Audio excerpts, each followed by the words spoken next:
Hey viewers, I'm Tanvi. Welcome to Sterling Academy. So, हम लोगों ने क्लास 9th का पॉलिटिकल साइंस का chapter what is democracy, why is democracy discuss किया था। इस चैप्टर में हम लोगों ने टॉपिक्स कवर किए थे। What is democracy, features of democracy, why democracy. इसके अंदर हम लोगों ने against and favour like demerits and merits discuss की थी। सो लास्ट टॉपिक है हम लोगों का broader meaning of democracy, right. हम लोग ये डिस्कस करेंगे कि डेमोक्रेसी का जो ब्रॉडर मीनिंग है वो किस तरीके से हम लोग डिफाइन करते हैं, राइट। अभी तक हम लोगों ने डेमोक्रेसी के बारे में रीड किया था, डेमोक्रेसी के फीचर्स के बारे में रीड किया था, बट डेमोक्रेसी की एक और फॉर्म होती है गवर्नमेंट की जो मोस्ट कॉमन है, that is representative democracy, right. Representative democracy. चलिए इसको हम और अच्छे से एक्सप्लेन करते हैं और अच्छे से पढ़ते हैं। देखिए, in the countries we call democracy all the people, right. हम डेमोक्रेसी, किसी भी कंट्री की डेमोक्रेसी को हम इसी तरीके से लेते हैं कि पीपल्स जो है, सभी पीपल्स का राज है, उसी को हम लोकतांत्रिक शासन बोलते हैं। डू नॉट रूल, बट जो ऑल पीपल्स हैं वो रूल तो नहीं कर सकते।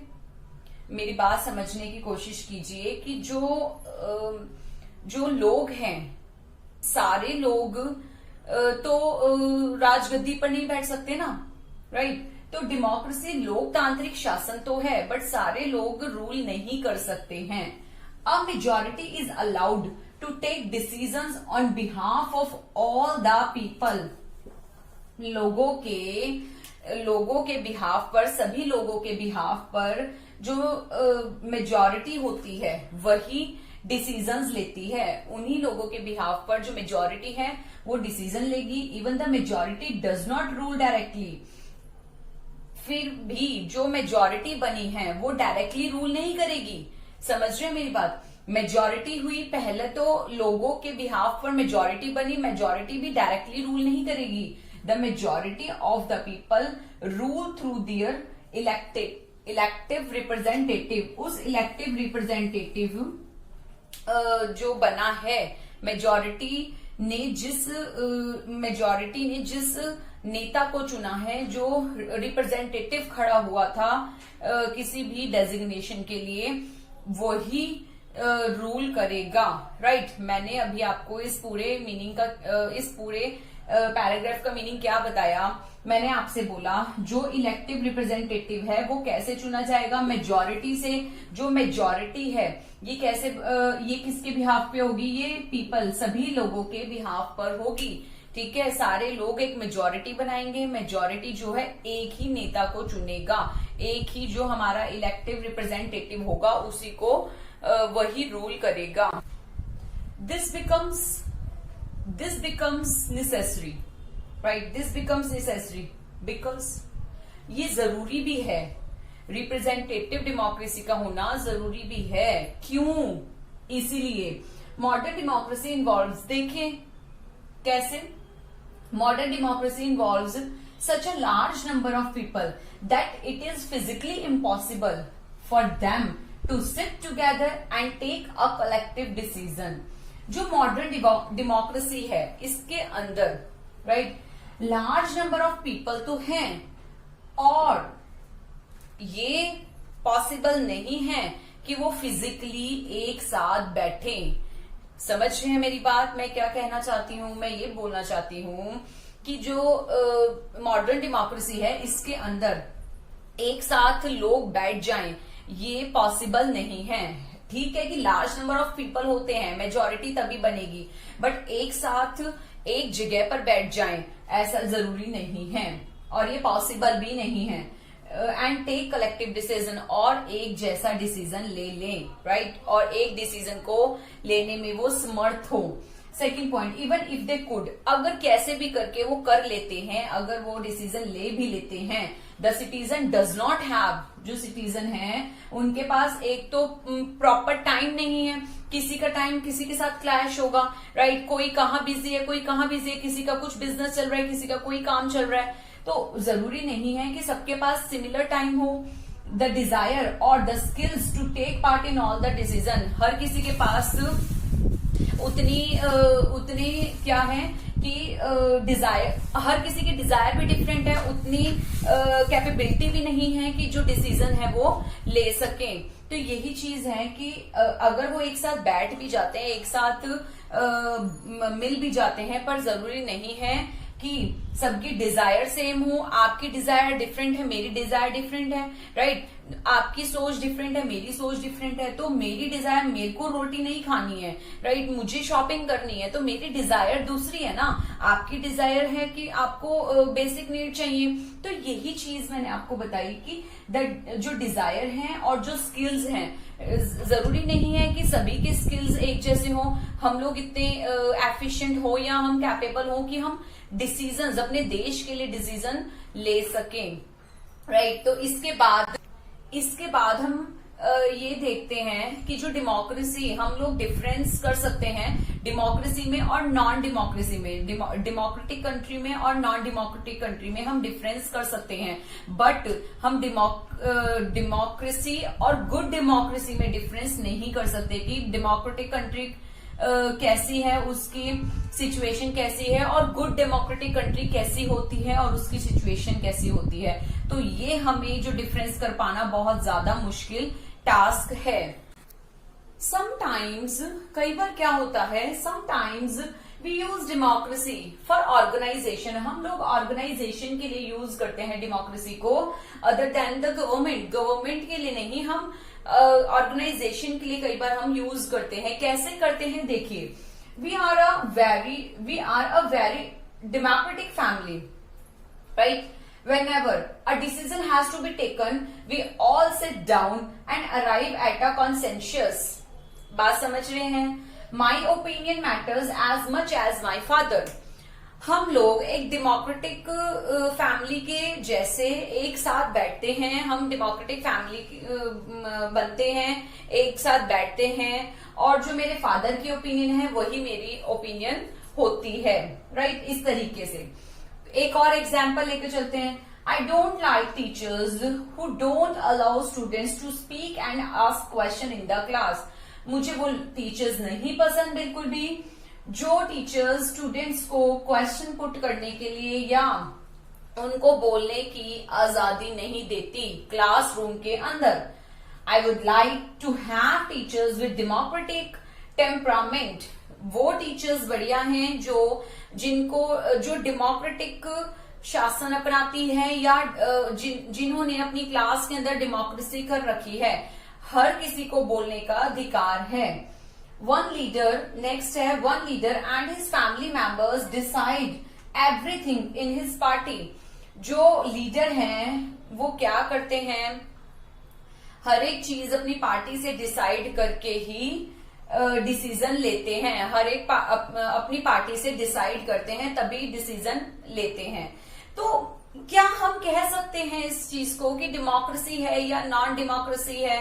ठीक है, तो इस एग्जाम्पल से, इन बातों से हमें पता लगता है, जब हम गवर्नमेंट के लिए एग्जाम्पल ना लेकर किसी भी एक ऑर्गेनाइजेशन के लिए लेते हैं, तो डेमोक्रेसी जो है वो सबके लिए इम्पोर्टेंट है। कैसे है देखिए, अब हम डेमोक्रेसी वर्ड का मीनिंग जानने के लिए, उसको समझने के लिए हम पुराने पीछे चैप्टर पे, पिछले पार्ट्स पर जब चलेंगे तो हमें पता चलेगा, उसके फीचर्स जब हम पढ़ेंगे तो हमें पता चलेगा कि जो डेमोक्रेसी का जो डिसीजन है, जो डेमोक्रेसी का डिसीजन है, डेमोक्रेसी का डिसीजन जो है वो कंसेंट से होता है, कंसल्टेशन से होता है, कंसल्टेशन से लिया जाता है, कंसेंट होता है, सभी की रजामंदी होनी चाहिए, कंसल्टेशन होना चाहिए, राइट। ये नहीं होना चाहिए, ऐसा नहीं होना चाहिए कि जो डेमोक्रेसी का जो डिसीजन है वो सिर्फ और सिर्फ पार्टी के लिए लिया जा रहा है, या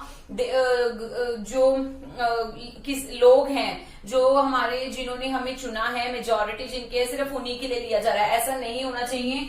फैमिली मेंबर है चाहे कोई भी फैमिली मेंबर है, चाहे कोई भी है, सबके लिए जो होता है जो डेमोक्रेसी का डिसीजन है वो होना चाहिए। ये स्फीयर ऑफ लाइफ के लिए है, राइट। स्फीयर ऑफ लाइफ हर किसी के लिए इंपॉर्टेंट होना चाहिए। भी डेमोक्रेसी का डिसीजन हमने ले लिया, बट वो अपनी फैमिली मेंबर्स के लिए तो अप्लाई हो नहीं रहा, सिर्फ और सिर्फ जनता के लिए अप्लाई हो रहा है, तो ऐसा नहीं होना चाहिए ना। तो यही मैंने आपको बताया कि स्फीयर ऑफ लाइफ हर किसी के लिए होना चाहिए। फैमिली मेंबर है, चाहे उसमें कोई पर्सन है, उन सब के लिए ये जो डेमोक्रेसी का डिसीजन है ये काउंट होता है।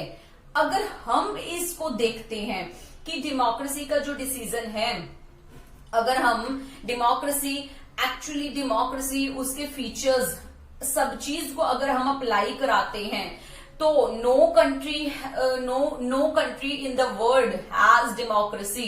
किसी भी कंट्री के पास डेमोक्रेसी की फुल डेफिनेशन, फुल उसमें कंसीडर नहीं होते, कोई कंट्री कंसीडर नहीं होगी, राइट। ऐसा अगर हम सारे फीचर्स उसमें अप्लाई कराएं, सब चीजें एक एक वर्ड हम उसके अंदर अप्लाई कराएं, तो ऐसा नहीं होता, ठीक है। तो हम इसको देखते हैं। इसके बाद मैं आपको ये बताती हूं कि जो कोई भी पर्सन है, सिर्फ एक पर्सन से नहीं होता। जो हमारा एफर्ट है वो सिर्फ और सिर्फ एक पर्सन से नहीं होता। इसके लिए एफर्ट टुगेदरनेस होनी चाहिए, जो सब लोग एक साथ मिलकर ही इसके लिए एफर्ट कर सकते हैं। एक पर्सन ही सब कुछ काम नहीं कर सकता।